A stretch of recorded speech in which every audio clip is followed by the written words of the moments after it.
বনভোজৰ বতৰতে জাজিমুখৰ হাতীখাল ইকো পাৰ্কত বনভোজ প্ৰেমীৰ ভিৰ পৰ্যটকৰ আকৰ্ষণৰ কেন্দ্ৰবিন্দু হৈ পৰিছে হাতীখাল ইকো পাৰ্ক চাওঁতে চাওঁতে শেষ হোৱাৰ পথত আৰু এটা বছৰ পুৰণি বছৰটোক বিদায় আৰু নতুন বৰ্ষক আদৰণি জনাবলৈ বহুজনে ইতিমধ্যে বহু পৰিকল্পনা সাজু কৰিছে নিজৰ নিজৰ পৰিয়াল বন্ধু বান্ধৱৰ সৈতে এসাঁজ খাবলৈও সাজু হৈছে সকলো জাজি কোকিলা ব্ৰহ্মপুত্ৰ নদীৰ ত্ৰিবেণী সংগমস্থল জাজিমুখ হাতীখালৰ নৈসৰ্গিক পৰিৱেশত হাতীখালত ইকো পাৰ্কত এতিয়া বাঢ়িছে বনভোজ প্ৰেমী নৱবছৰটো জাজিমুখৰ নৈসৰ্গিক শান্ত কোমল এই সেউজীয়া পৰিৱেশত প্ৰিয়জনৰ সৈতে উপভোগ কৰি আনন্দ উল্লাস কৰাৰ লগতে অসমৰ পৰ্যটক আগমনে জাজিমুখৰ পৰিৱেশ অতুলনীয় কৰি তুলিছে উল্লেখযোগ্য যে বিগত বছৰত উক্ত স্থানলৈ সমগ্ৰ ৰাজ্যৰ পৰা লক্ষ লক্ষ বনভোজ প্ৰেমীৰ আগমন হৈছিল আৰু সকলোৱে হাতীখালৰ প্ৰাকৃতিক সৌন্দৰ্য উপভোগ কৰি আনন্দিত হৈ পৰিছিল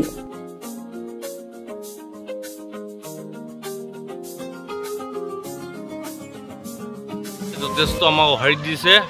আমাৰ চাওঁতে চাওঁতে এই মাহটো ডিচেম্বৰ মাহটো যাবৰ হ'ল আৰু কেইদিনমান আছে আমি সকলো অসমবাসী ৰাইজক আগন্তুক নৱবৰ্ষৰ শুভেচ্ছা জনাইছোঁ হাতীহাল ইকো তৰফৰ পৰা আহক আপোনালোকে হাতীহাল ইকো পাৰ্কলৈ আহক আপোনালোক সকলোকে আমাৰ ইকো পাৰ্ক তৰফৰ পৰা আদৰে অনুৰোধ জনোৱা হওক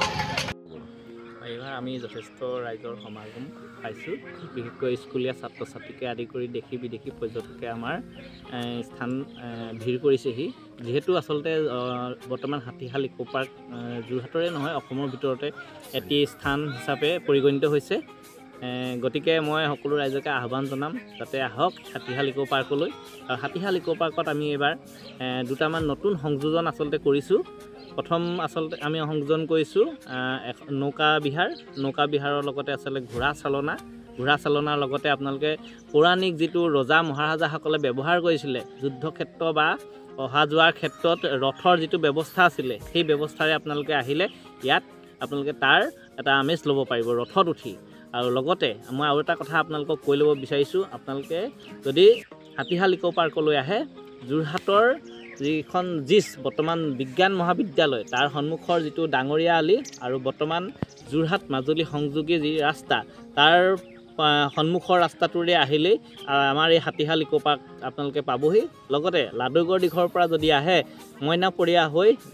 মেলেং মথাউৰিয়ে আহিলে এই স্থানত আপোনালোকে পাব লগতে আৰু এটা মই কৈ ল'ব বিচাৰিছোঁ যোৰহাট নিমাতী যি স্থান নিমাতীৰ আপোনাৰ নিমাতী আৰক্ষী চকী কাষৰ ৰাস্তাটো হৈ ভগনীয়া মথাউৰি আহিলেও এই স্থানত আপোনালোকে আহি উপস্থিত হ'ব এই ইকোত আপুনি কি এনেকুৱা এটা মানে শাক পাচলিৰ পৰা আদি কৰি উভৈনদী বুলি কয় এই সম্পৰ্কত কি ক'ব আচলতে আমাৰ ইয়াৰ যিখিনি শাক পাচলি সেইখিনি আমাৰ জৈৱিকভাৱে কৰা হয় ৰাসায়নিক সামগ্ৰী আমি আচলতে ইউজ নকৰোঁ গতিকে আপোনালোকে যদি ইয়ালৈ আহে আপোনালোকে যিটো জৈৱিক শাক পাচলি তাৰ আপোনালোকে আহিলে নিব পাৰিব আৰু এটা বিষয় হৈছে যে আপোনালোকে এইটো আচলতে কৰ্ম যিটো কৰিছে নিবনুৱা যুৱকসকলৰ এটা অবিৰত প্ৰচেষ্টা আপোনাৰ হাতত আগতে সেইখিনি কৰিছে এই প্ৰচেষ্টাটো আপোনালোকে কিমান যুৱক মানে লগত জড়িত হৈ আছে আৰু ভৱিষ্যত প্ৰজন্মৰ কাৰণে আপোনালোকে কি আহ্বান জনাব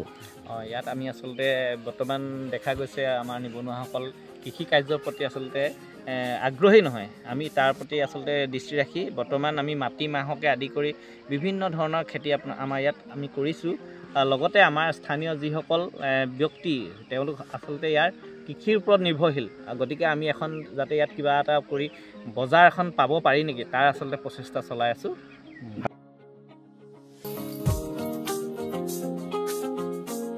টিয়কৰ পৰা বিৰাজ বৰা ৰিপৰ্ট অসম টুডে